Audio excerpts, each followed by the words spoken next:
Hello, everyone, and welcome to the Apex Magazine Snap Judgment episode 5. This is a very fun and exciting stream today, and we're so excited that you're here tuning in live or tuning in after the fact. Whatever you choose to do is fine with us, and we're just happy to have you with us. This is Snap Judgment, which means we have trolled our subscribers and patrons for the first pages of their novel or short stories fitting in the genre theme. Excerpts up to 250 words have been submitted, and I will be reading those submissions out loud to us today on the stream. At any point during the reading, if one of our panel of editor judges would stop reading as though they were in the slush pile, for submissions for their magazine, they will raise their hand. And once we have all three hands in the air, we will go ahead and stop reading the excerpt and discuss why. This is a really cool way for us to get immediate feedback in the moment. The submissions are anonymous, so authors, if you're out there, good luck and Godspeed. We're so happy that you were able to submit to us. And know that all of the things said here today will be said with honesty and truthfulness, and also with support for the things that you are attempting to do and the things that you are accomplishing with great skill. The judges' critiques are meant to sort of give us an idea of what they really look for in their magazine submissions. And hopefully it will give us all an opportunity to see behind the scenes on this process and take that feedback into our own work going forward. We do receive a lot of submissions for this Snap Judgment, so the entries have been randomized and will go in the order that we have them currently. So we apologize in advance if we don't get to your work or if we cut your work off for time. So first, hi, I'm Allison Grauer. I am a writer, a podcaster, a voiceover artist, a Renaissance Fair performer, and someone who does too many things. I'm happy to be hosting again. I love hosting this stream. It's so much fun, and I find the discussion fascinating, so I hope you will also find it equally interesting. I am here with our panel of esteemed judge editors. Can we say that? I'm inventing it. We have our special guest, Alex Woodroe, editor of Tenebris Press and author of upcoming Romanian folk horror fantasy Whisperwood. Welcome, Alex. Thank you for joining us today. Thank you for having me.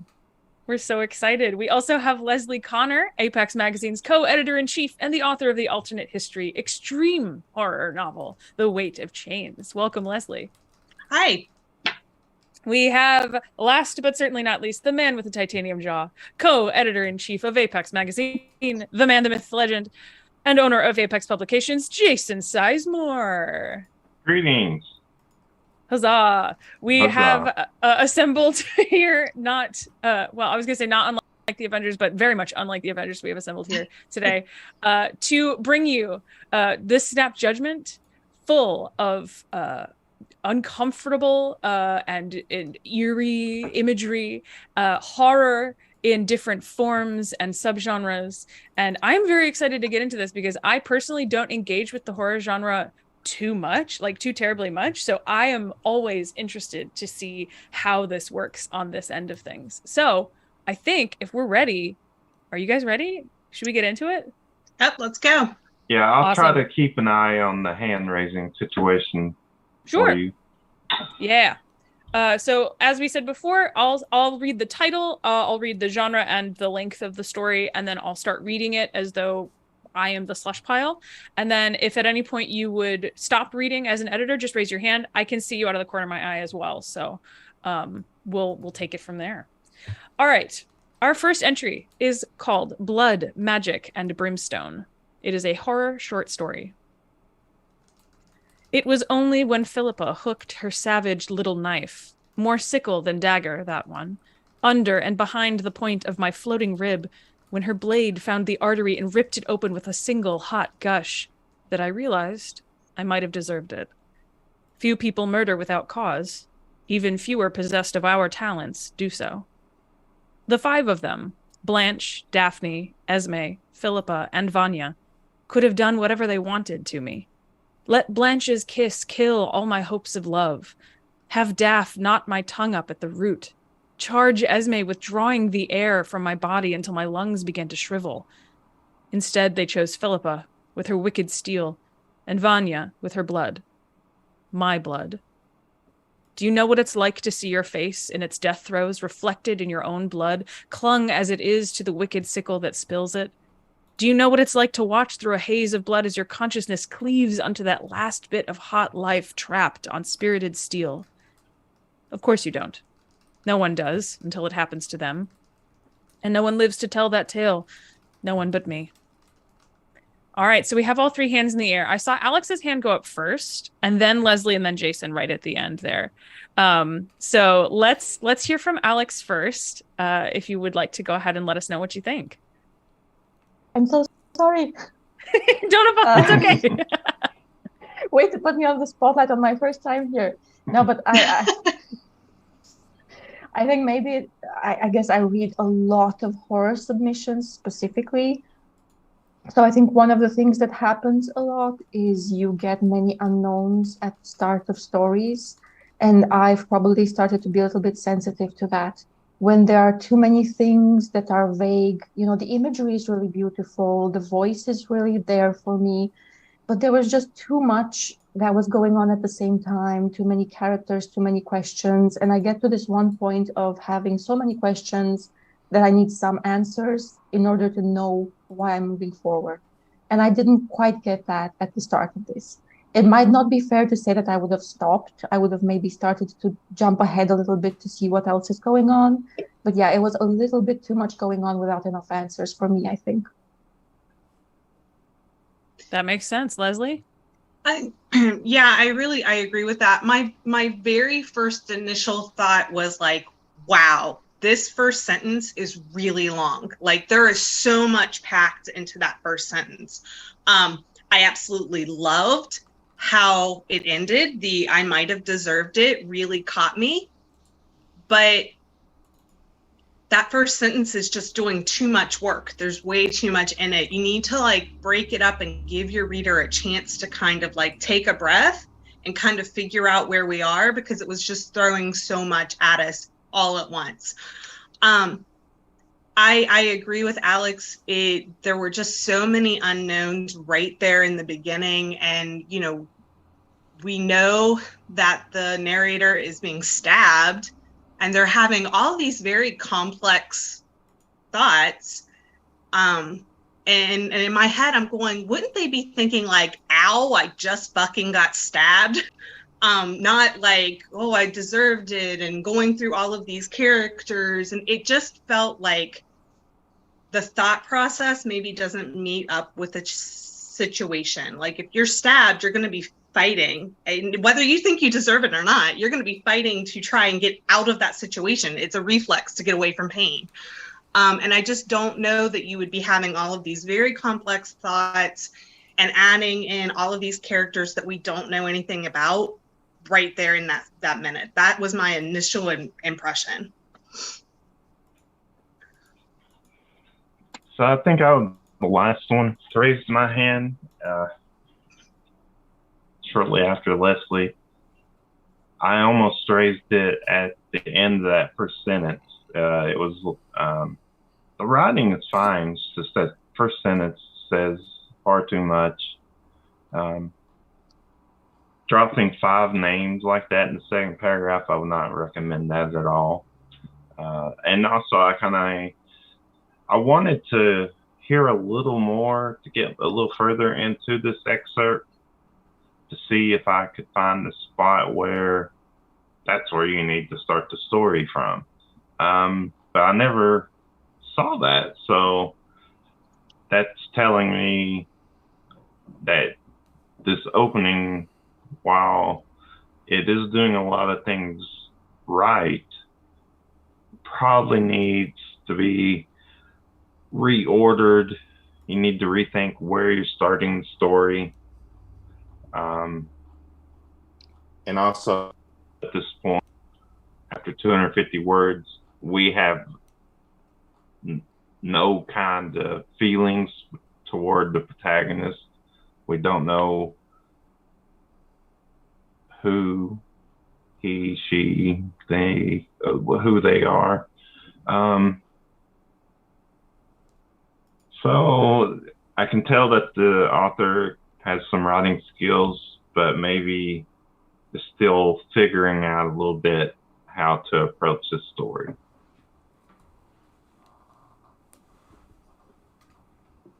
Makes sense. I think that's solid. I think it's interesting, Lesley, that you mentioned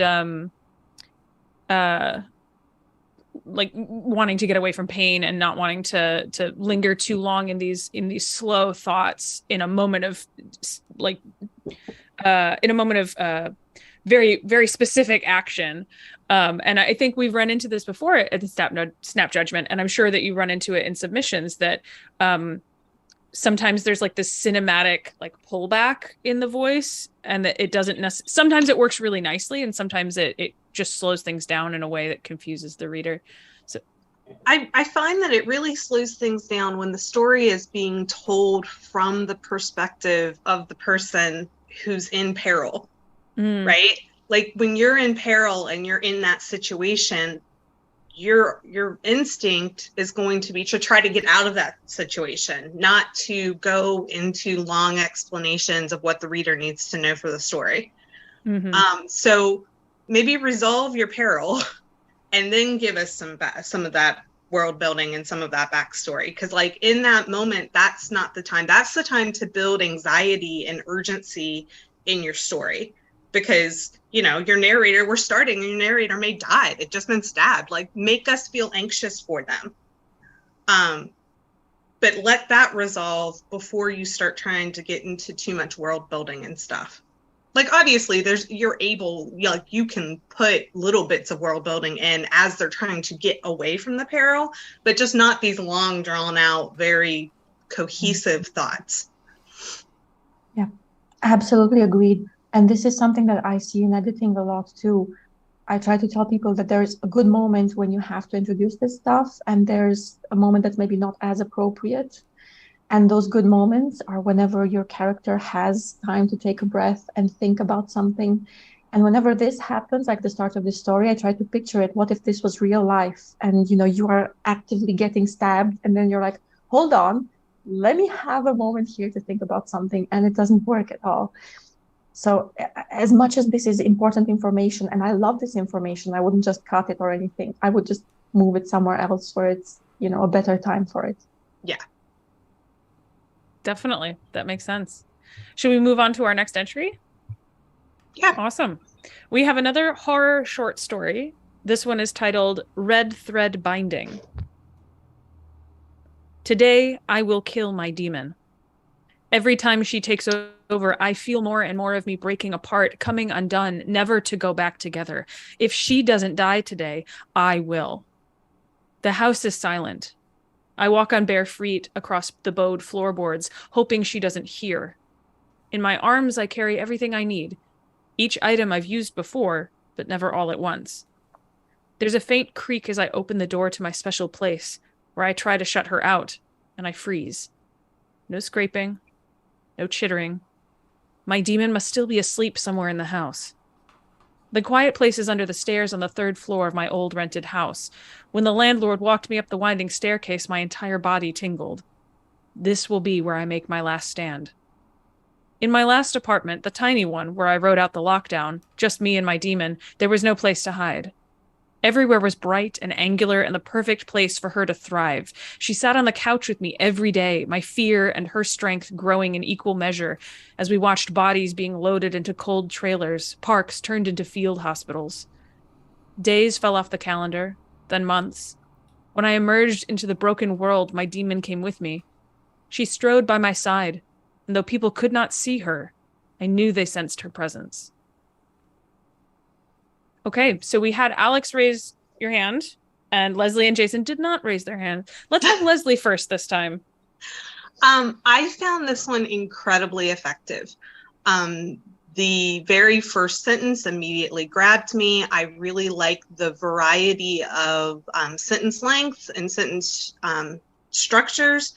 And I know that seems like a small thing, but there is nothing more boring than reading the same sentence with just different words every time. So I really enjoyed that. I thought that the author did an incredibly good job of building this world and this situation in a very lean amount of words. Like I felt like I could see this apartment. And then when they're describing their last apartment and the lockdown and everything, and I'm going, that is something that readers can immediately understand. Like we all lived through it. I just felt this one was really, really well done. And I would continue reading because I want to know, like, do they kill their demon at this point? So yeah, I like this one a lot. Awesome. Jason? So I enjoyed this. I like the first few paragraphs. It really does a pretty good job building the tension. The second half of the excerpt almost lost me. I think as a reader, I was a little disappointed that we were starting to go into a little background discussion, which is not generally something I would recommend on your first page. I would continue to build tension and then, smack us with something, a literary jump scare maybe, and then, new section, and then say, in my last apartment, the tiny one where I wrote up, That's a really interesting call. And at first I was like, I don't know if I agree with that, Jason, like I care, but but then I was like, oh yeah, no, a literary jump scare and then a scene cut. Yeah, absolutely. Alex, what do you think about this entry? I should really preface this by saying I have very weird tastes. So like if you are in any sort of doubt, don't listen to me. Listen to the other people. Do not listen to me. But I think it really depends on who you're going to end up being read by and what else they've read. So this specific situation of person versus demon, person taking action against their demon, is something I've read a fair bit of. And whenever it's something that you meet a lot in submissions, it means that it has to be extra something to really grab you, right? The writing of this is beautiful. Absolutely love it. And there's a lot that I really like, but there are just a couple of things that made me think this isn't right for me. For one, it was the theme that I've already met. For another, it's the fact that I didn't quite get enough information at the start about what made this different, what made this interesting. If anything, the second half kind of almost made me want to put my hand down. It's like the opposite of Jason's opinion, because this idea of dealing with a possession, with a literal demon, if it is a literal demon, because the way that they call it, my demon, makes me have this sort of doubt that there's a twist coming, which I would not necessarily love about it.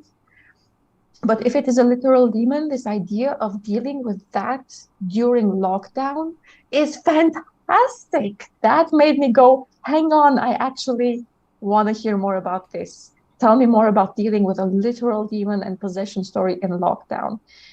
But yeah, it's just that the start, it was, for one, a little too familiar and comfortable, and it wasn't anything that I haven't quite read before, aside from the fact that it's written beautifully. I think Alex brings up a really, really good point, and it's something that I see discussed a lot on Twitter and everything, is this idea that I feel like some authors feel like if they get a rejection on a story, it means that there's something fundamentally wrong with that story. No. And that's not necessarily true. Like, no. I've rejected plenty of stories that I loved. Yes. But that weren't right for what I was doing. Yes. So I just want to kind of reiterate that if you hear a no and they're saying, it's not a good fit, sometimes it means the story just wasn't a good fit. Like, send it to someone else, because maybe it's not a good fit for me, but it's a good fit for Alex, or vice versa. So I just wanted to take a moment to say that. I have seen authors giving other authors advice along the lines of, don't believe them when they say it's not the story. If they're rejecting you, it's the story. And there could not be something more fundamentally wrong than that in terms of advice you can give to writers.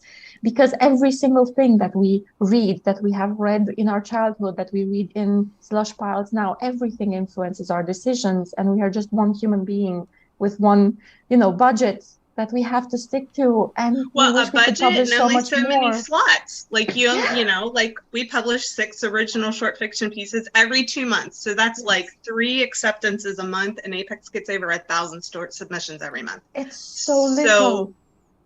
We're far too busy to be personal in our rejections. You know, that is true. That is true. And that's definitely the hard part, right? That from an author standpoint, even if you tell yourself a million times, it's not that the story is bad, it's just that it's not a good fit, or it's the wrong time, or it's the wrong editor, it's the wrong feel, or whatever. It's so hard to embody that cat on the stream. Yes. That it's so hard to embody that and really like live with that honesty, right? Yes. And it's hard to, especially when you are so busy and you have so many submissions to get through that you can't possibly give everybody a little rah moment. There's no time, and you don't have the spoons to do that. I can only imagine that it's so hard on the author end to look at a form rejection and go, okay, this is not about me, because it feels like it's about you, and there's no rah moment, and there's no personal little keep going or love to see this somewhere else or anything. Even that, like, it's so hard to embody that and get stronger and get better about submitting. It's so much easier to just like slip into obscurity and dissolve. But there's something so thrilling when I see a story that was like so close to getting an acceptance. When I then later see that it's gotten accepted somewhere else, that's thrilling. Like, I'm like, yes, because I wanted to be able to say yes sometimes, but I'm not able to say yes as often as I would like to say yes. Yeah, and I love hearing that from you guys, from editors, that like authors listen when they say that it's not personal, it's business, and also don't stop. Like, things like this are a great opportunity for us to have that conversation across enemy lines without it being without it being impersonal, or without it being right. Like it can be done. Gatekeeper lines. Yes, exactly. It's so hard to know what you're thinking, except when you do things like this. So, for what it's worth, I am sorry. No, go ahead, Alex. What is it? I am literally half writer, half editor. That is exactly what my life is right now. And I submit short stories, and I've had a novel that I submitted and queried. And I really know both sides of this. And even I, knowing what it's like to be an editor, when I get a rejection, it feels personal. So it is totally normal to have those feelings, even though you completely know. Tell yourself every time anyway. Remind yourself of these things. It's not going to help at first, but after, the 30th time, it might help a little bit. But those feelings are totally normal. Like, I know you would think there's nobody more qualified than me to know exactly how it works. I still take every rejection personally. I've been a writer who submitted to this show. I've had my story read here and hated, and it was fantastic.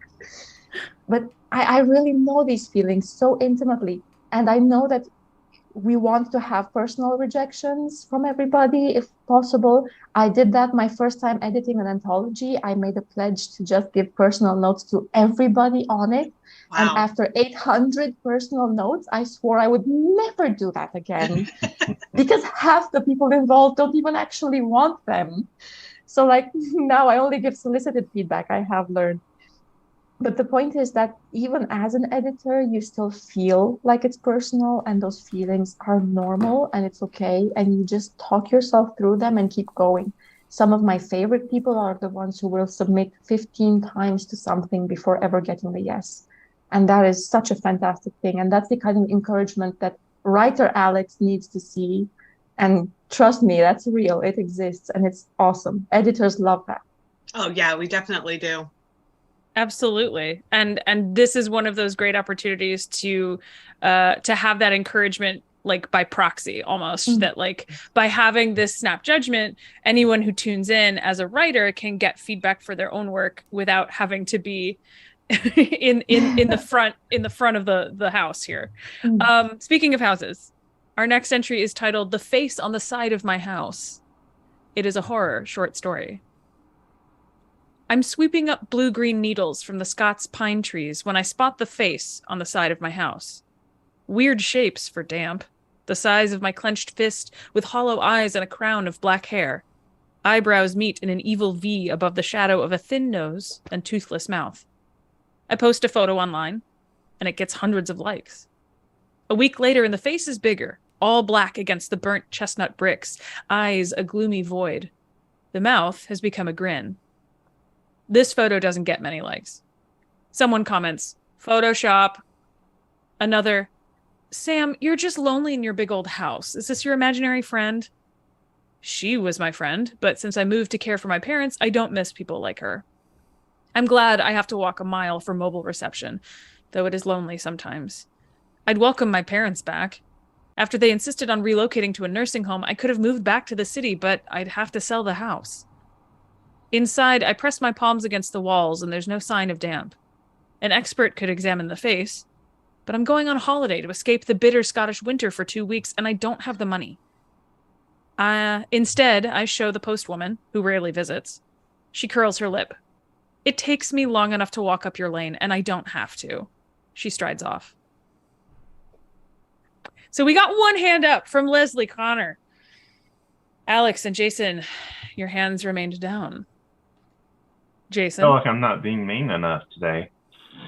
I don't want to put that thought in your head, honestly, but Jason, let's hear from you first. Yeah, what a fascinating way to open a story. Very weird, very kind of paranormal-esque. I liked how he uploaded it and was getting these snarky comments, and then when it starts to grin, no one liked that so much. That was some good stuff right there. You kind of lost a little bit of steam towards the end. I was okay with the little background about the parents.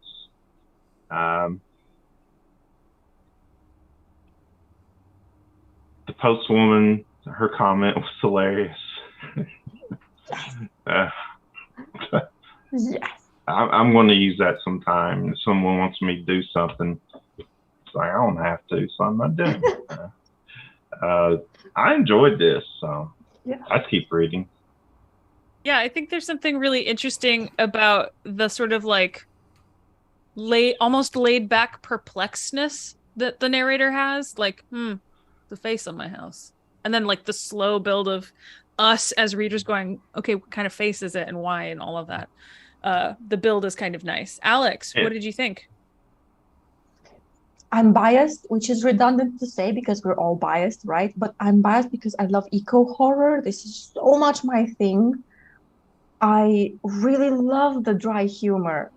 This photo doesn't get many likes, killed me. And then the postwoman's reply, again, fantastic. You could keep me going on that alone. So I would definitely read on to find out what's next here. I admit it does have a couple of softer spots where there's an issue, the sort of thing that I would likely, accept it and then edit with the author to shorten that sort of backstory part a bit or move it somewhere else, because it does go a little bit too long for my taste. There's just a little too much that takes away from right now. But it is the sort of thing that I would just discuss with the author, and I would definitely read this further because it, again, the theme and the dry humor and the writing is good. So I would, totally keep reading. That's awesome. Lesley?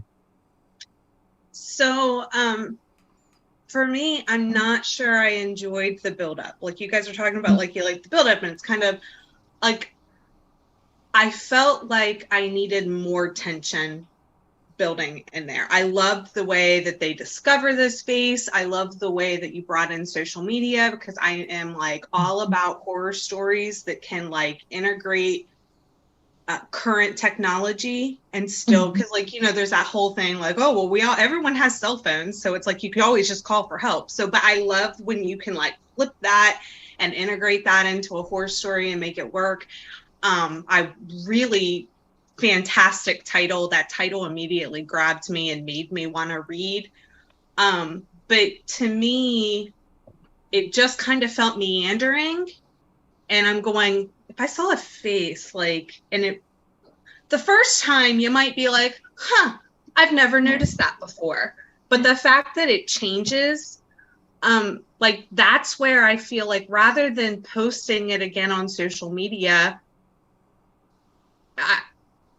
there needed to be a ratchet up of tension. Because like if you're going, there's a face on the side of my house and it's getting more prominent, like that's a problem. That's a Google situation. Right. That's a like hey Reddit. Like, hey Reddit. Did anybody exactly? Has anybody? Yeah. Yes. That's a deep dive into Reddit, going like, oh my God, what is happening to my house?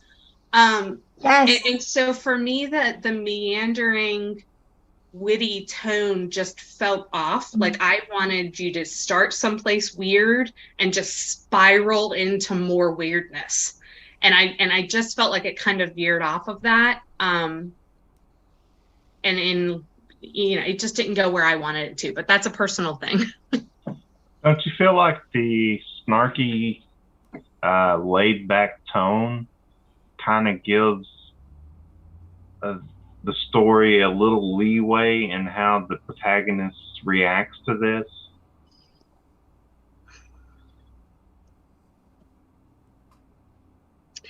I don't buy it. Like, I can be super snarky, but if I noticed a face starting to like form on my house, like I may still have a snarky quip, but it's going to be a tense snarky quip. Yeah. Like I just didn't buy the laid back tone, because why would you be laid back? I mean, there's like a whole subset of horror where you have the snarky person dealing with scary paranormal things in just kind of an accepting manner. Yeah. I guess it boils down to whether or not there's a reason for this. Is this person like this? Is, the next 300 words, are we going to understand that this person has a reason for being like this, has a reason for, they're too exhausted by their life events to bother to freak out about the house on the wall. That would be fantastic. I agree with you, Alex.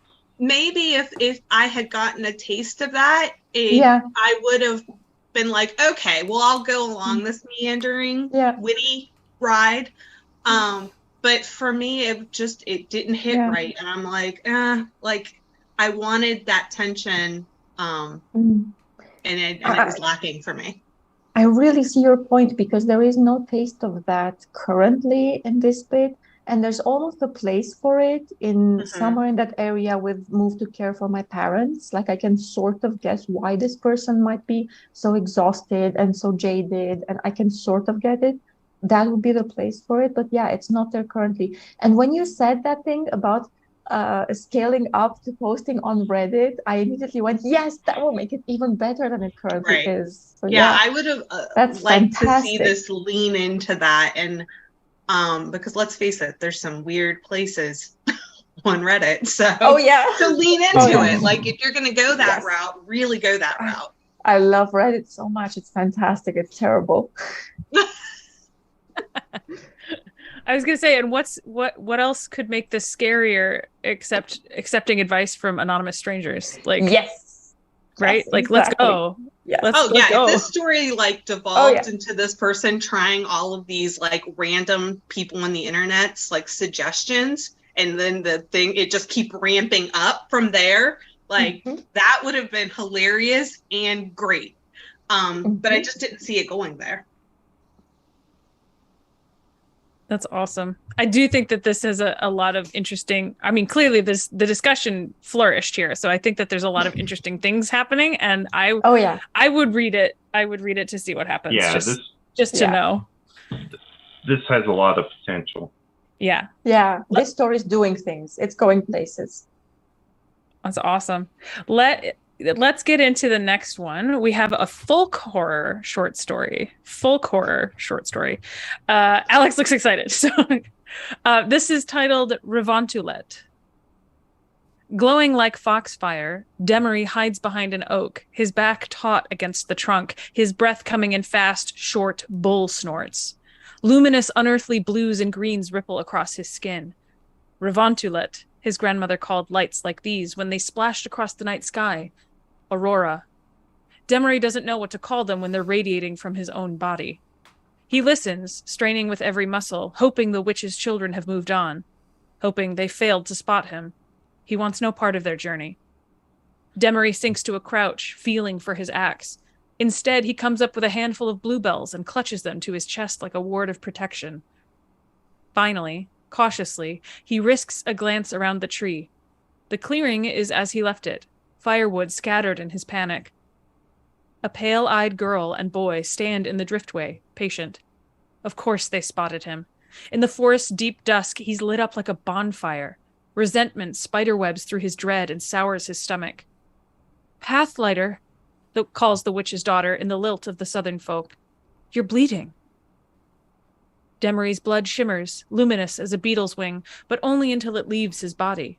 Smeared across the girl's fingertips, soaking the rag she uses to clean his wound, his blood is red as ever. The gash in his leg is shallow. Demery spreads its edges wide, a window in his own flesh, to see how far inside him the Revontulet runs. Ladies and gentlemen, we have our first entry that had no hands up, and I'm interested to know why. Alex? It's complicated because I haven't read this story before. I don't know anything about it. I don't know what culture this belongs to in terms of the folklore. My guess is Northern European, Norway, Finland. But if I'm wrong, I'm sorry. This is just a very, rough guess. So as somebody who does write folk horror and who does write folk fantasy and her own culture into works, speaking as a writer, it's really hard to navigate that fine line between being true to your folklore, but at the same time writing something that the average English-speaking editor is going to find familiar enough to be able to publish. And it's a very, very hard place to walk. A lot of times, the more you go towards your own culture's folklore, the farther away you get from publishable, short fiction or novels. Which is unfortunate. It sucks. I know it's something that we just have to face. That's how it is right now. The way I'm reading this story, I really love the cultural elements of it. I love the folklore. I love the hints. I do feel like it's maybe a little bit too far away from what I would expect, but just light enough that I will keep reading to see where it goes and maybe, beef it up in editing later. So yeah, I would definitely read this on. But also I really sympathize with whoever is writing this. It's such a hard genre to navigate. And, it depends on the editor. I'm going to read on principle because I want to know what people are writing in this genre, because I want to help them publish it, and because I want to, expose this genre to the world more. It's not necessary that every editor is going to feel that way. That's a very good point. Yeah. Lesley? I was very, very close to raising my hand. The reason why is probably because I don't know the backstory of this. I felt very confused. I felt very much like unsure and unsteady in the narrative. The first line, hold on, I gotta see where his breath is coming in fast and short, bull snorts. That immediately made me go, like, is he a bull? Like, you know what I mean? Yeah. Like, is this some sort of folk story where we have somebody, because we obviously have witches, and I'll be honest, I got kind of hung up on that. Like, I kept looking for clues to whether our main character is like a type of folk creature himself. Like, obviously he's got these lights coming from his blood, so something's going on. Or is it like the folk story is kind of happening to him and he doesn't know what's going on? So that's why I would keep reading. But I was just very, very much on the edge of being like, no, there's too many questions being brought up that I feel very unsteady in this narrative where it's at right now. So I would read on a little bit farther to see if we start getting some answers. And if we don't, I probably would pass, just because I feel like if as an editor, I'm feeling incredibly confused, then readers, when they're reading it, are going to feel incredibly confused. And that's not a really good place to have your readers at. Like, they shouldn't be thinking to themselves, like, is he a bull, and looking for clues for that. You want them to be like following your story. So yeah, I would read just a tiny bit longer to see if you start giving me some answers. Yeah, Jason. The bull thing can be easily fixed. Just change bull to bullish. True. Yeah. Felt like this was a pretty strong opening.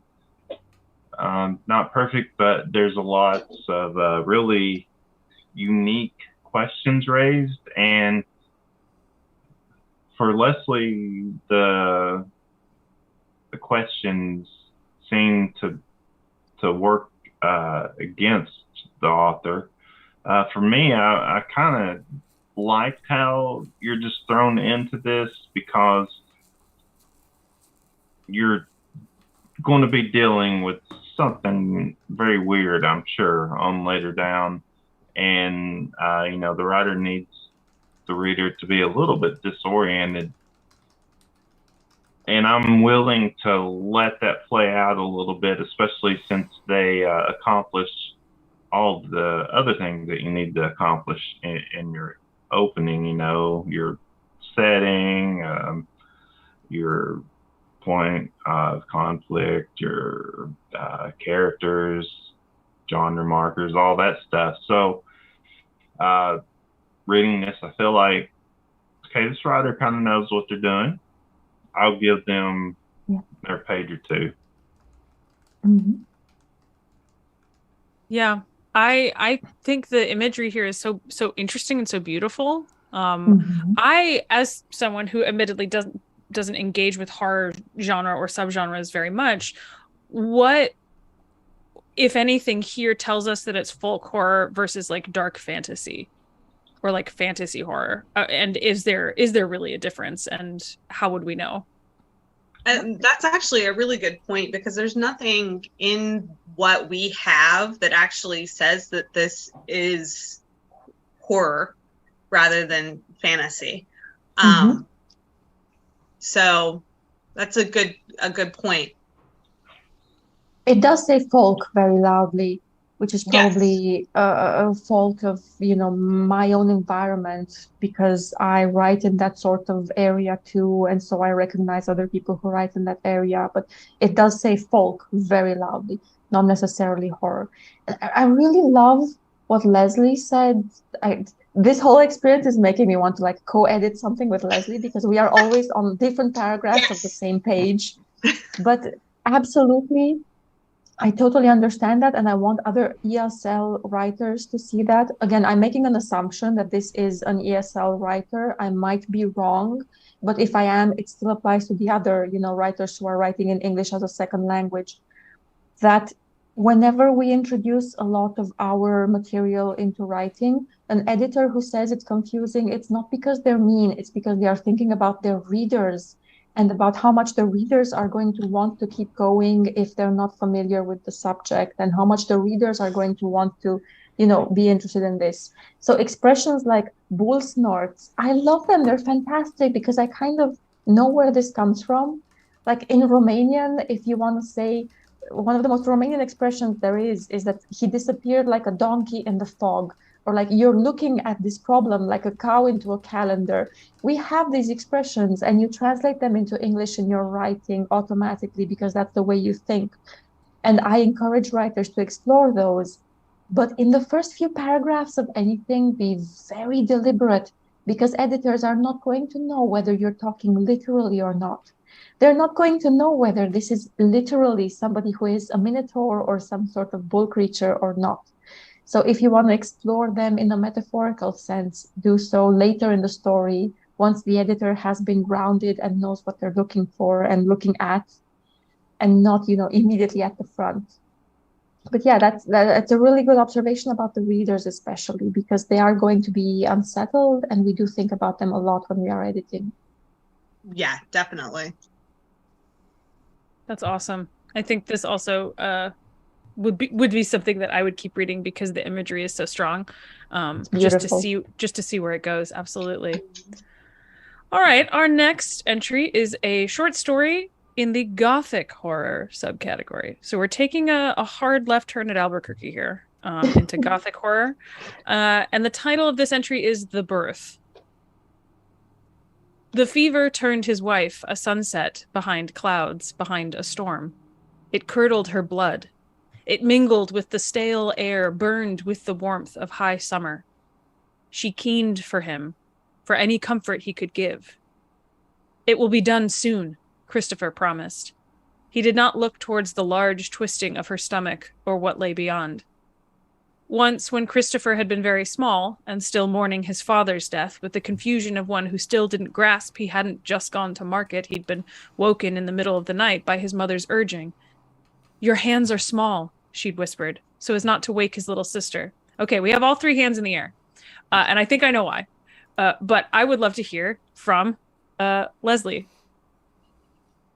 I really did not want to put my hand up because I love gothic horror. Like right now I am like falling down a deep gothic horror well. But some of these sentences, just like the very first one, it's like the fever turned his wife, the sunset behind clouds, behind a storm. Like I get what you're saying. And it's a neat image, but it's kind of a lot to open the story with, like, because you have to kind of take a moment and unwrap that image so you really understand what's going on. But I was willing to keep going because, like I said, I love gothic horror. But then when it gets to where he's a small child and he's mourning his father's death, and man, that is one very long, complex sentence. And if you listen to Allie read it, like it felt like a mouthful for her to read out loud. I would really suggest, like, complex sentences are fine. Like, obviously, we want them in our fiction because they set a certain tone and everything. But when you finish writing a story, I would really suggest reading it out loud to yourself or asking someone to read it to you, and take note of places where a sentence or a phrase just feels like too much in the reader's mouth. Like that sentence felt like just too much. It was too big of a bite. It was too complex. And as I was listening and reading it on my screen, it was still, even though I was listening and reading it, it was hard to follow. So that was where I had to just be like, all right, I have to bail, because if I can't follow what the story is telling me, then you're going to keep stopping as a reader to kind of parse together the meaning, which totally breaks up the flow of your story. Jason. Yeah, I agree with virtually all of that. I found the language in the writing to be labored, and it would benefit if the writer just calmed down a little bit with those words. The fever turned his wife, a sunset behind clouds, behind the storm. Honestly, that's not a bad line, but it immediately distracted me because I had to unpack it, which I think Lesley echoed. She keened for him. That's an unusual word in that moment. It just felt unusual. And by the time we got the third strike with the long rambling fourth paragraph, and I was like, okay, I can't do this anymore. I will jump in and say I liked keened, because it immediately makes me think of banshees and English Moors, which is very gothic. So for me, that felt very in place in a gothic story. Alex? I think whenever somebody writes beautifully, it's a very fine line between beautiful and overwrought. So whenever I work with an author who I know wants to write beautifully, and that's part of that their goal, it's just a matter of like pulling them back that 20%. Not a lot. It doesn't have to be a huge amount, just pulling them back 20% to where they go back towards just beautiful and not overwrought. And the thing is, when you give an editor something like a sunset behind clouds behind the storm, that's good, but it's a hint. That's a first hint that this might be that kind of writer who needs pulling back. And I know it's very frustrating as a writer to get that sort of feedback, because you're likely listening to us going, okay, but what about the story? But that's the whole point. Whenever the form gets in the way of the story and we can't focus on what's going on because we're thinking about your words too much, that's when you need to pull back 20% and let the story breathe a little bit more, so we can listen to it and see what's actually happening. Yeah, I think all of that is great feedback. I, as a reader, find that when horror reaches for birth as a theme, that I have trouble with it, but I wanted to include this entry for sure because I wanted to see what we had to say about it. And I think some of the sentences are really beautiful to read. And I, as a reader, probably would keep reading just to see what they're going to do here that's different. But I think there's a lot of tricky things stacked up here, these big sentences and the idea and the title, and everything is pointing towards something. And I would be interested to see what it is. For sure. If I were editing this story, like if somebody gave it to me and said, we have to publish this and you have to edit it, that place where it says the cow is having trouble, that is where I would have, that's the sentence I would have used to start the story with. And I would have said, let's move everything else around. Let's find a better place for everything else, because that's the killer. Yeah, I think it's interesting that, because we mentioned something earlier in an earlier entry about being in a moment in time and then immediately having a kind of dip into flashback, and how sometimes that can be super effective if your pacing is right. But with this, it feels like and correct me if I'm wrong, it feels like the voice has this sort of like gothic tone to it, where it's kind of like, oh, this thing happened, and oh, it was so sad, and it's gonna be so sad, and then we're gonna dip into a flashback that's very sad. And I wanted to know, like, why? Do you know what I mean? Like, why not start with the cow having trouble, like you said, Alex, and then jump us to Christopher being worried about his wife, and be like, where is the immediate tension versus where is the thematic like vibes, right? Yeah, gothic can be very heavy, and obviously that, I mean, that's part of the genre, but you do have to kind of be a little bit like don't beat us over the head with it. Yeah. In the end, the modern gothic reader, they do want to have a certain feeling. They want to feel like they're in a gothic story, but they are still a modern reader, and they still have the sort of request that a modern reader has. That's a good way to put it, I think, that even when you're dipping into a genre or a subgenre, that your readership is still a modern one. That's important to remember, I think. Our next entry is a dark fantasy short story. This one is called Towards the Roots. I was finishing my last cup when the ambassador arrived at the greenhouse. The doctor insisted I drink twice the usual amount of water to prepare for the meeting, so I did just that. But whenever I moved, it made the water slosh around my belly. Have we grown today? The doctor asked. He visits me every day during my drinking time to check. I don't know how exactly I'm supposed to grow, but I know that the queen had sent for the ambassador because I hadn't been growing as I should. The ambassador sat cross-legged beside me. Gold beads stretched both of his earlobes like the center of a blooming aster.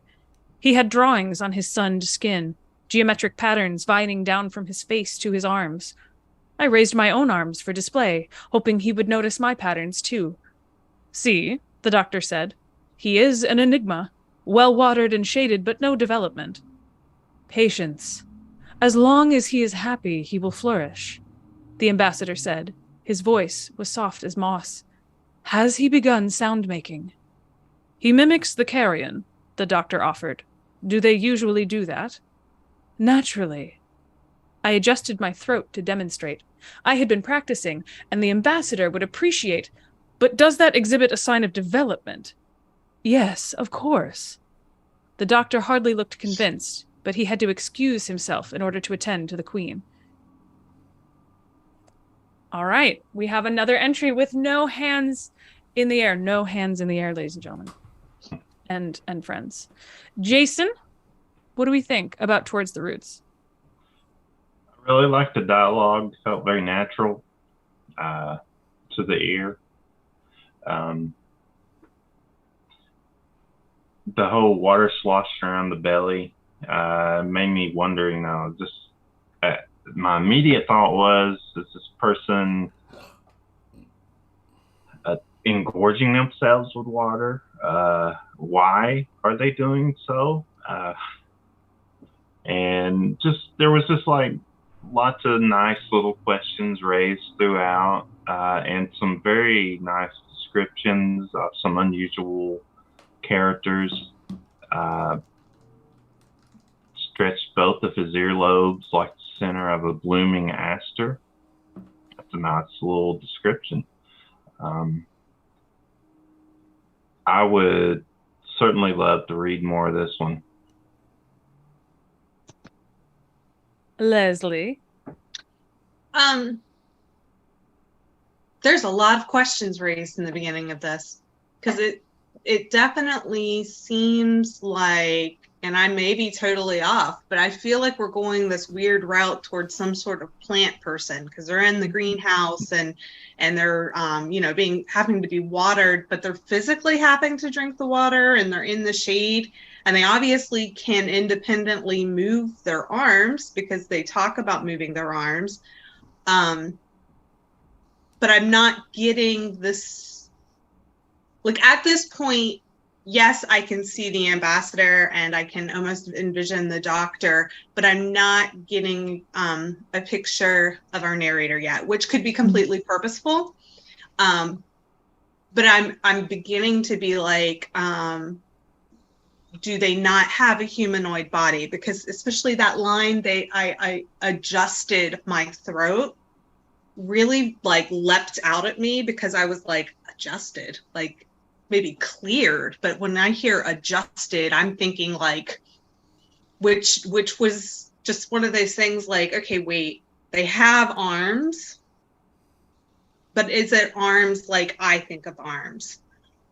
So I definitely would keep reading. I feel like this story is going to have one of those beautiful places where it just clicks and all of a sudden you're like, like I know what's going on and it's wonderful. Like that's the feel that the expectation in the beginning of this is setting up for me, which is really great. But right now I'm still very much in that like, oh my goodness, there's so many questions, like, and if it's not purposeful for us to not be kind of able to see the narrator, and if the whole adjusted your throat is not supposed to be like a little clue that, hey, my person's a person, but they're not like a person like you think, then you may want to look at that line and just be like, do I mean that they cleared their throat? Like, do I actually need they physically adjusted it? But I kind of hope you do mean they adjusted it, because I think that would be delightful, a delightful little thing down the room to be able to fill in this picture. Absolutely. There's a lot of really fun and interesting details texturally here. Alex, what do you think? I say this as a compliment. This is so weird. Good job. That's fantastic. I love it. I would love to read on and find out what's going on. I'm also coming from a place of assumption. So like I am assuming at this point that this is a tree person. Absolutely, 100%. I cannot imagine that assumption being wrong with the information that we're being given. I love the writing. I love the theme. What I'm relating to most of all, which is going to sound ridiculous, but bear with me, is the performance anxiety. this tree person, this plant person has performance anxiety. This person is worried and considering how well they are performing. These things that they are probably not even within their power to adjust, right? So how well they are growing and how much they are developing and adjusting to their environment. They can't control those, and yet they are considering them and listening to the conversation about it, and the external environment is putting pressure on them to perform. And as somebody who has massive piles of performance anxiety, like I had performance anxiety before coming on this show, I really relate to that. So whenever you can put something that I can identify with as a feeling, as a human being who feels these things, and put it in a weird context, yeah, I'm sold. I'm in. I want to read the whole thing. I wanted to add that as a reader and as a performer, as an actor, as a voiceover person, you mentioned in the previous entry, Lesley, I think, like read your stuff out loud or find someone to read it out loud to you so that you can see where the things aren't lining up or don't feel natural. And I say that to everybody all the time. I fully agree and endorse that it is unfathomably useful to do that, because even if you or your reader doesn't realize it, they can tell when things don't feel correct, and not in like a structural way, in a vibe way. Like you can feel when it's too many words in a row, or you can feel when things don't click with the descriptions you're giving. This is a piece I feel like in reading, it felt really nice to read because the sentence structure is beautiful. The imagery is good. They're directing our attention back and forth to different details and then giving us these little hints about the narrator, this potential tree person, without revealing anything yet, on purpose. And it's delicious to read that as someone reading it out loud.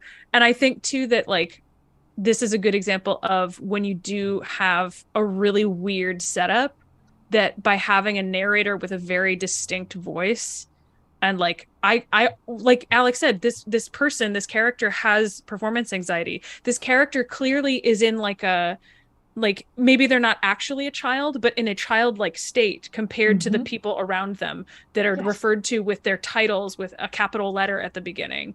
That there's a distinct difference in awareness and in intelligence, and that could go so many different directions. But it just feels really, this beginning feels very cohesive to me, and I would read the crap out of this. So, hey, authors, if you're out there, you can find me on Twitter. Please send me your stories. I'd like to read them. Great. And now Allie's Twitter is just like flooded. It's just my DMs with like everybody's. I will give you personal feedback. I am welcome not to being an editor. Yeah, I know. Okay, if we're good, I think we can move on to the next story.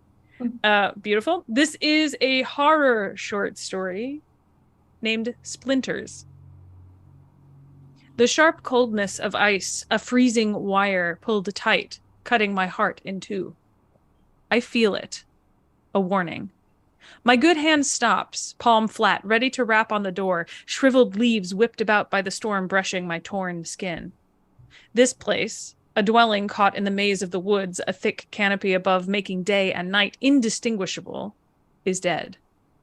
I rap all the same and call out, hoarse cries from my raw throat. My other hand sits at the end of a limp arm, crushed and bloody, thorns digging in, pulsating with pain as my good hand smacks against the thick wooden door. It opens. I step within, but no warmth follows. It is darker here, the windows coated in vines. Chairs, tables, workbenches, but no life, no dust, no rot, just the dry emptiness of death. I close the door and I sense my newfound shelter recoiling as if I am a bitterness on the tongue. Its silence is a judgment. So we have all three hands in the air, so we're cutting it off. Let's hear from Alex about Splinters. There's some real beauty in here. Absolute like poetry, the kind of thing that as a writer I read and I envy. And I think, curse you for being able to write like this. That's the words that kind of fill your mouth, like coldness of ice and wire, storm brushing my torn skin. It's beautiful. It really is. And I have published this kind of beautiful poetic writing before in a short story called Senescence that sounds like this. And I love this sort of writing. But the reason why I published that one is because every single word, this on top of being beautiful, it felt like it was all going in the same direction and intentional. And I didn't get quite the same strong feeling from this one. So like it's there, but maybe it just needs that last 20% of editing to be sure that everything we're describing and all of the imagery and all of the extra adjectives and beauty and all of that is there because it's going somewhere. And, imminently the reader is going to know where it's going. That's what I would love to see more of from here. Like, I definitely know it's going somewhere. I just want to see it get there more efficiently. Really, really well said, I think, Alex. I think that's a really good way to put it. Jason, what do we think? Yeah, I completely agree with Alex, except I would word it in a slightly different way. You need to bring in some kind of problem or conflict. I think that's maybe what Alex is kind of looking for. Something needs to happen, and it's taking a little too long to get there. And also the prose has some really nice turns of phrase, but some of it I thought was a little thick, and you could maybe cut that back a little bit. That's more of a working with your editor thing. I am curious though. You do have my curiosity. So if you're able to find an inciting incident to bring in earlier, you probably have me. Yeah. Lesley. Yeah, the beginning of this feels really incohesive. The only part of it that seemed to kind of all fit together is it's almost like a list of injuries. Like we have like the heart's cutting in two, and that's a warning, and it's like your good hand and your raw throat and your bloody pulped bad hand and like the thorns digging in, and I just like Jason said, there's no urgency here. There's no problem beyond this like just catalog of injuries. Well, what are they trying to get away from? One. And two, like it says that the house in this woods is dead, but they rap anyway.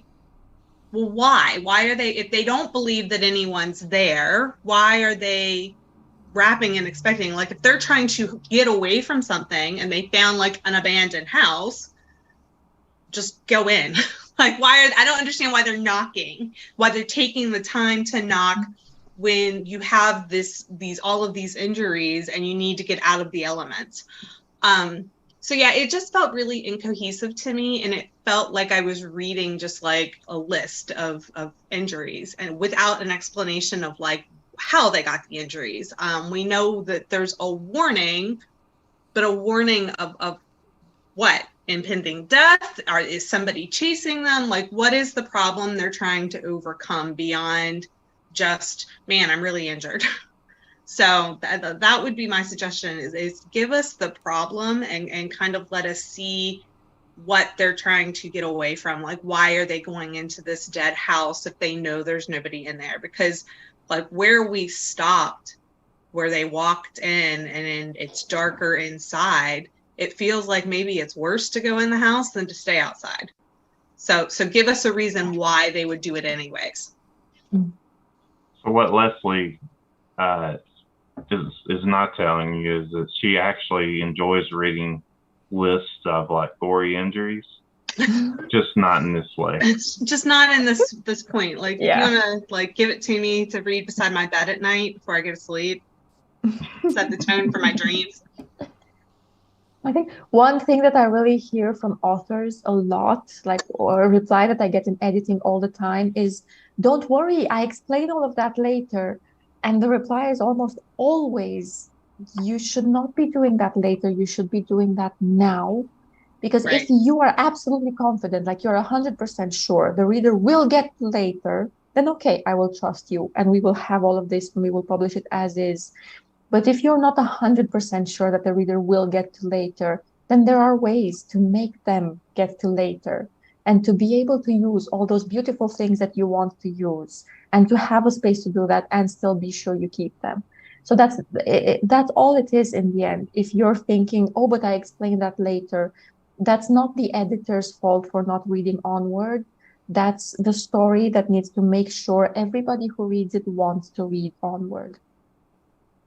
Yeah, a lot of times I see authors complain because they're like, oh, well, you know, editors don't want like a slow burn, and that's not the thing. Oh, some of us love a slow burn. Yeah, I mean, I can really get down for a story that's slow and takes its time setting up, but you have to give us something to keep going. Because if it's too slow and there's nothing to entice us to keep reading, then we'll stop reading. Yeah. Because, you know, there's 100 stories waiting for us to read. So yeah. I always say it doesn't have to be the big plot issue. It doesn't always have to start with the massive issue. It can be as small as somebody whose laptop just broke down, random idea, you know, because I'm looking at the laptop and they don't know how they're going to pay for the next one. It can be small issues. It can be tiny internal struggles, but there does have to be something that makes us keep wanting to read forward, even in a slow burn. There always is in the good ones. And if you read them enough and study them, you know, if you read your Rebecca's and all that, there's always something. And I love that stuff. I love a good slow burn. Yeah, well said, everybody. Our next entry is a short story, or a horror short story, titled Yama's Fist. Tanaimi could hear the fingers skitter atop the bare wood floor of her room, even after she pulled the bedsheet and blankets over her head. The fog of her breath, which smelled of stale peppermint toothpaste, warmed her delicate 9-year-old nose. The noise she'd been hearing had to be those fingers she overheard her Dada and Daddy talking about earlier. She didn't quite catch everything they said, but she knew those fingers weren't attached to an arm, or even a body. Most of all, the fingers were dangerous. Once targeted, there would be no escape. They would grip her, and while the nails clawed deeper into her flesh, they would choke her, never letting go, sucking her wind out, turning her skin a bright blue, the same bruised color of those awful, body-free fingers. The thought sprinkled goose flesh down her back. The noise stopped, the room silent. How fingers could move without a... There. In the corner where her closet met the 2 walls, she heard a light teetering. The fingers moved again. The tenebrous depths of the blankets reminded her of a deep well she saw last week on a farm. She dropped a pebble after pebble into that stony shaft, and each time it would take almost a minute to hear the plop.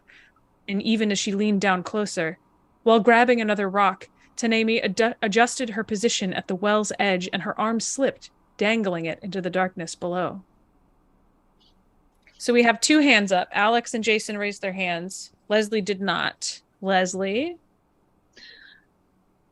I love this first paragraph because you are getting into the head of a child and the way that they can spin something that they heard, a conversation that they weren't part of, and they can build that up in their mind and not be looking for the logical part. Like, I mean, there is a part of her brain that's going like, well, how would fingers move without a body or a hand? But still, she's convinced, or they're convinced that they can, and they're building that idea up so it gets scarier and scarier and scarier. So I absolutely loved that. I will say that you lost me when you start going into the depths of the blanket, because that's distracting from all of this anxiety that you just spent that beautiful first paragraph and that thought of like, how will they move? and that like that anxious there. You've basically completely derailed that anxiety. So I would have, like, I was writing myself a note, blankets, well, but yeah, I would say you need to kind of like reconsider, because that breaks that anxiety that you have built, and that allowing your reader to get into the mindset of a child who can build something up, something she can't see, just a sound, up so much. I think that the first line was great, because you have that first line about she could hear the fingers skittering across the bare wooden floors. And that, to me, immediately, I was like, ooh, there might be something here, because why would you hear fingers on the floor? So I like that. It immediately threw me right into the story. You let us know that it was a kid. You let us know that they overheard something, and that's what's building their anxiety. So I really, really like that. But I would definitely look back at where you're going into the well and to that story, because that's where it veered off course for me. Really good point. Alex? I think as submitting writers, we are going to run into situations where an editor unfairly, unjustifiably does not like something that we are doing, and it's just not their thing, a specific theme or voice or whatever. That happens realistically a lot. And in my case, this time, I just do not really vibe with young voices in horror. It's not something I will approve a lot of. I think I've only ever published one. I'm skittish about them. It's not my thing. So I'm not the right person to comment or publish this. What I can say, on the other hand, is that when you do meet an editor who is not necessarily in their comfort zone, whenever there's a tiny issue, it feels like a bigger one to them, right?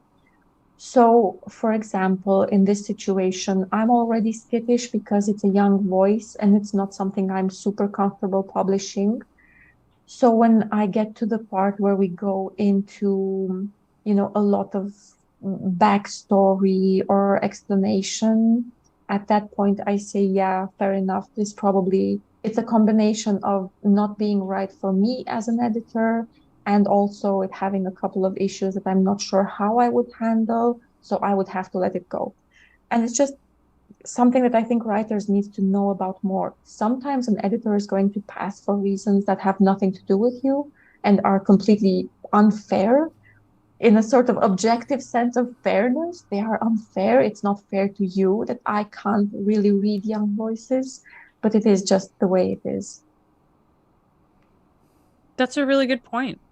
And I think, kind of going back to what we were saying about taking rejections less personally, that's a good thing to remind yourselves when submitting, that the story that you're sending out is not your only story, and it doesn't define you as a writer. It's just one piece that you have to offer. And the editor, as long as reading it is just one editor. They're not the only editor. And no matter how much you love that venue, it's not the only venue.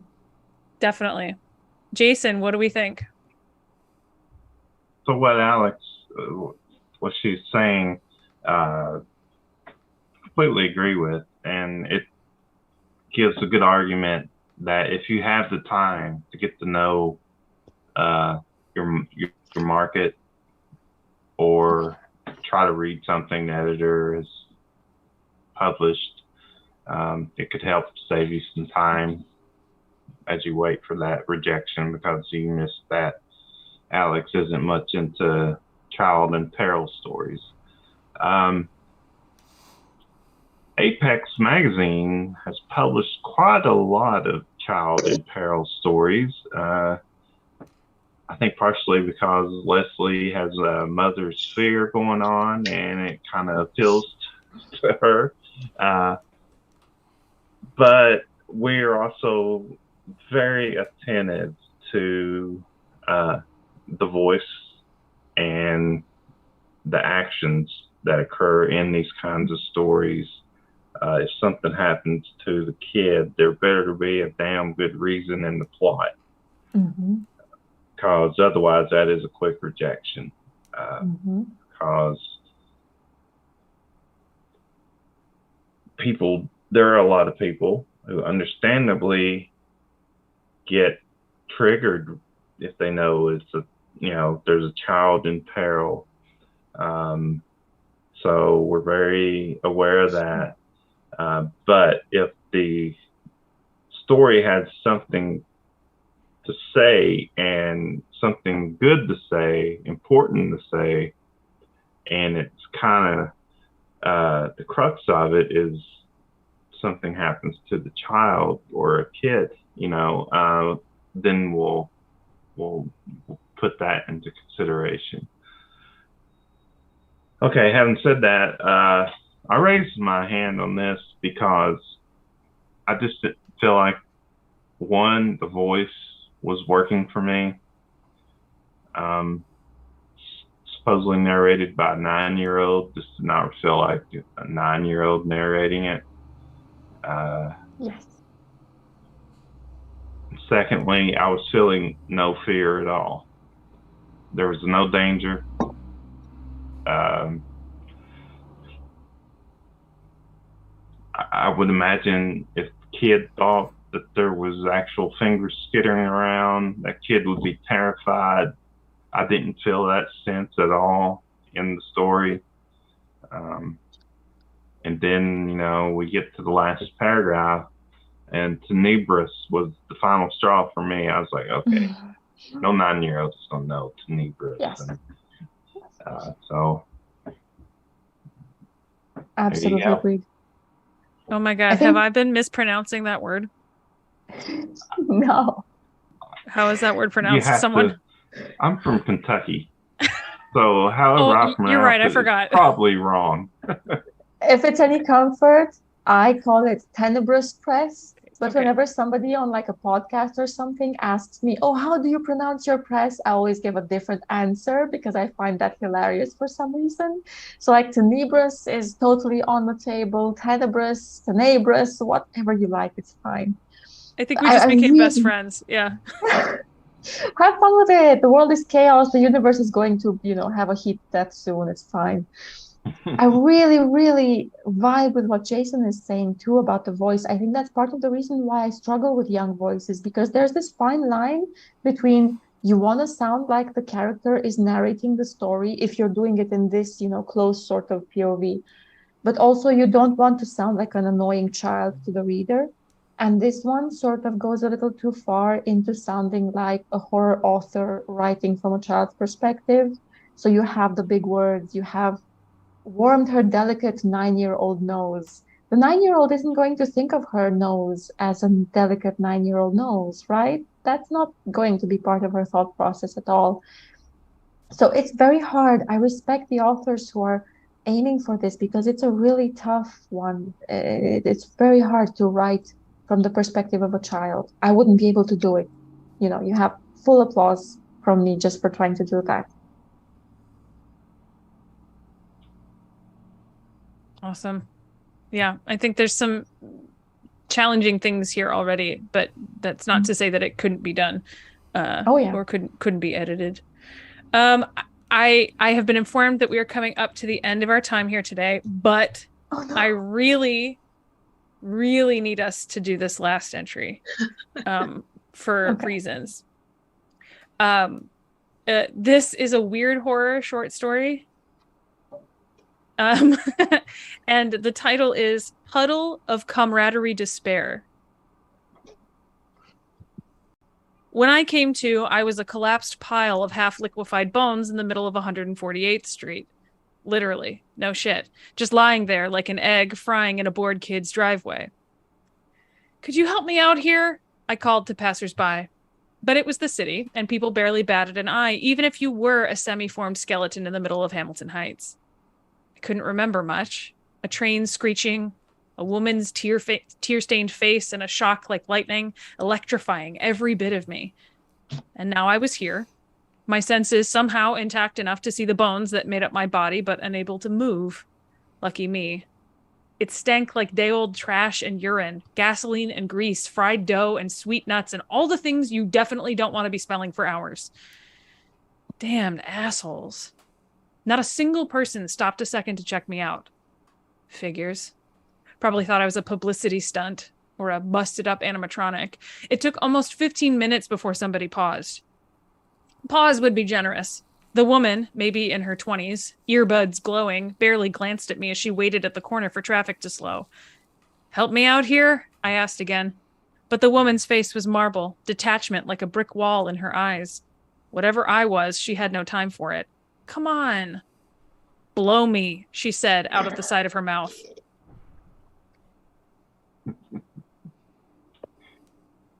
What do we think? Alex, you're giggling. Look, I love weird. I publish weird. Yes, totally. With a caveat. Like, this is a conditional yes. If this is going somewhere, if this is an actual story in that there is change and something happens and we are about to get something substantial, yes, I love it. I'm going to publish this.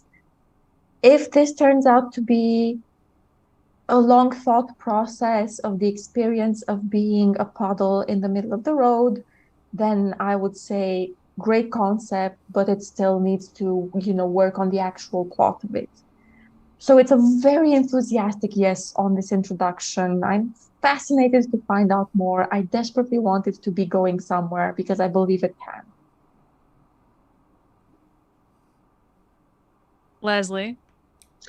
I absolutely love the voice. Like, the voice in this is like perfection.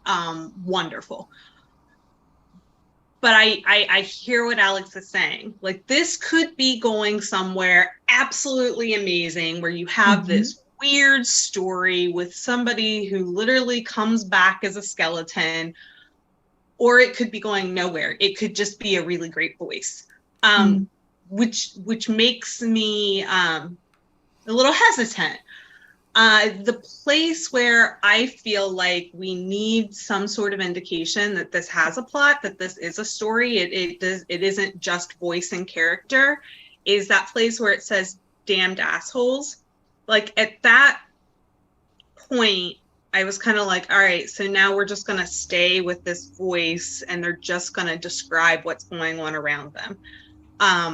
Like, I almost feel like the action, because there is no action in this, like none, needed to maybe be hinted at there. Like, have somebody walk through them. Do something, get the action started, like, while you're complaining that people are assholes because they won't help you. Like, because I'm just this, I have this very hesitant fear that this story is going to be one of those stories that I read all the way through, that I love every second of, and I get to the end and I'm like, nothing happened. Like, I read this wonderful voice. They built this beautiful character who I want to be rooting for, but that character never did anything. And that happens way more often than I would like sometimes. Because there's times when I'm reading a story, absolutely loving it. Like, I'm loving this one. And then I get to the end and I just have that moment of like, huh. Because sometimes when you're reading, you get so caught up in the voice of the character and what it's building up to that you can kind of like miss that nothing's happening. But then when you get to the end, you're like, wait a second. I just read 5,000 words of them just describing the city around them. Experience. Yeah. The experience. It was an experience. It wasn't a story. So that would be my biggest thing is, yes, I'm going to keep reading right now. I'm loving this character that you're introducing, and I'm loving the concept that you're introducing. But you better be starting to give me some plot very soon, because right now there is none. And so far, it's just a character in a weird situation. Jason? Absolutely agree. I really should have raised my hand after the "damned assholes" paragraph, but I was like, yeah, there's a few more sentences. I'll write this out.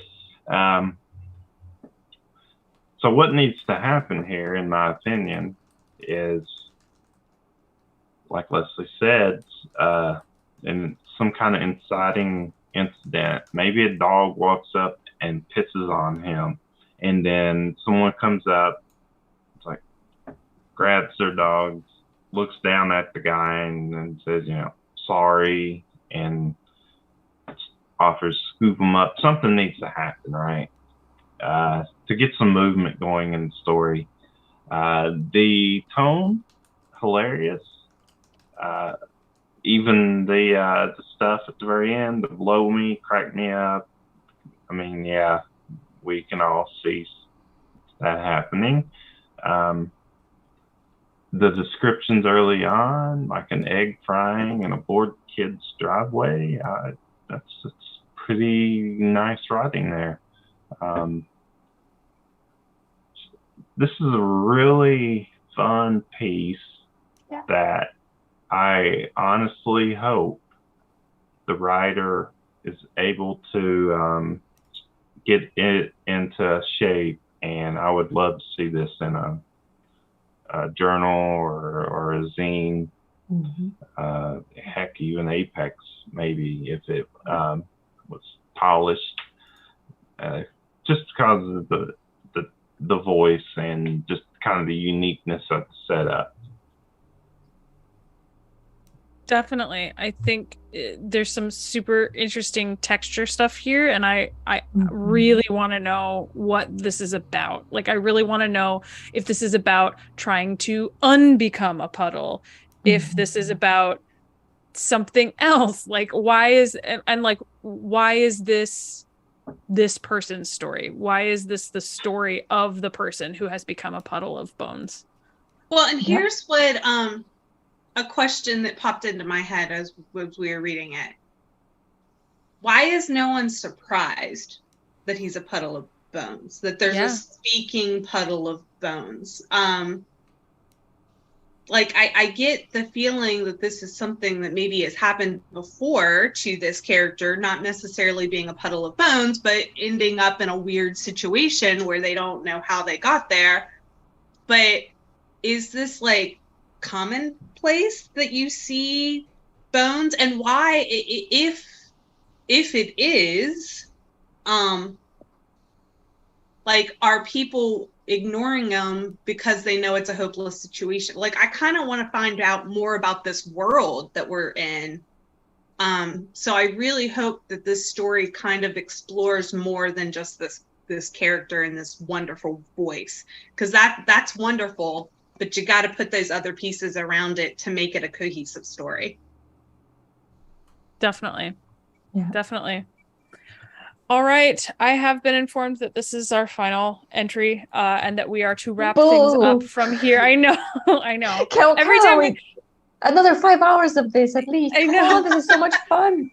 Well, it's so funny because every time we do Snap Judgment, we all feel the same way. We're all really tense at the beginning, getting into it, because it's kind of nerve-wracking. We're exposing these anonymous authors, and you as our guest judges are like, oh, I have to tell these people things live on air. And then once we get into a rhythm of the discussion, it feels really kind of cathartic and like useful and productive. And I mean, I always come away feeling super jazzed about going back to my writing when I get a chance to. And I hope that the people tuning in feel the same way. I hope that they all feel that encouragement and that, that fuel to go back into the work and to continue to develop things like voice and detail and sentence structure and reading things out loud to make sure that it sounds right to you. But we want to say a huge thank you to everyone who submitted, including everyone whose submissions did not get read during the stream. Thank you to all of our judges, Lesley, Alex, Jason. Thank you for your time and for your expertise and your experience at doing this. And thank you to everybody tuned in live for the live stream. And thank you to you if you're watching it after the live stream becomes a dead stream. Halloween.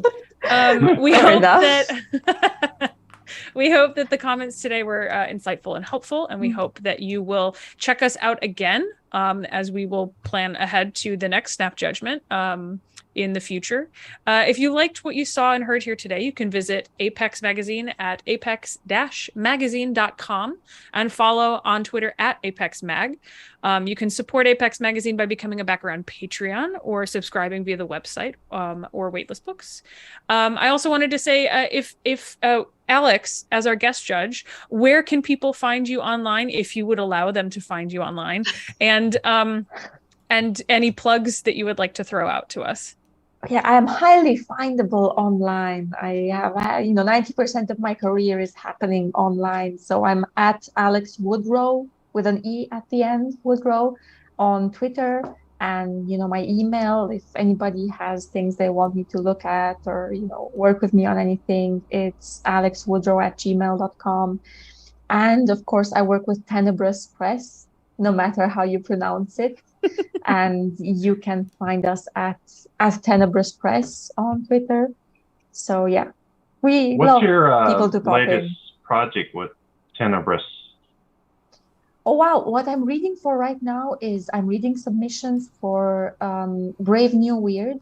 So I've decided I wanted to spearhead this project that every year we're going to have a best of in the genre of new weird horror. So we're taking submissions from editors and publishers and from authors themselves right now this month until the end of the month. So just a few days left in terms of new weird horror short stories. And if anybody's listening and you're not sure what new weird is, if it's a horror story and you're not super sure how to categorize it, I probably want to see it at least. And, just send it over and we want to see it. And we're going to be publishing that, inspired by the greats, inspired by Ellen Datlow's, best of horror anthologies. It's a project that I'm going to intend to have every year where we showcase the best of the genre. And yeah, that's what we're reading for right now. That sounds fantastic. I think Lesley and I will have a handful of stories we need to send you. And Definitely. I would love that. I actually have a note to do that in my email. Perfect. That's awesome. Thank you so much for being here, Alex. It was awesome to have you join us for this. This was so much fun. I don't know why I was worried. It was fantastic. It's funny how that happens. Yeah. I can't imagine why I related to that tree person having performance anxiety. Lesley, where can people find you online, if you will allow them to do so? You can follow me on Twitter at Lesley Conner. And that is the best place to find me online. And in the Apex slush pile, I'm there every single day. Every day. But yeah. Awesome. And Jason, where can people find you online in addition to or adjacent to Apex? I am on Twitter at Apex Jason. I also have a pretty active Facebook account. I think it's Jason B. Sizemore 1. But it's hard to miss me online. Definitely. It is. I can confirm that it is. Well, thank you all. That dude's everywhere. God. he's over there. He's over there. And it's always right just off the screen. He's right there. Yeah, just looking. Lurking. Thank you all for your insights and your judgments and your critiques. Thank you for your time, for being here. Again, everyone, thank you for tuning in and for submitting. My name is Ali Grauer. You can find me online on pretty much every platform at Dreams to Become. That's Twitter, Instagram, TikTok, dreamstobecome.com for other shenanigans. And I am so glad that I was able to come back for Snap Judgment number 5. Thank you for tuning in. Happy Halloween, and we will see you next time.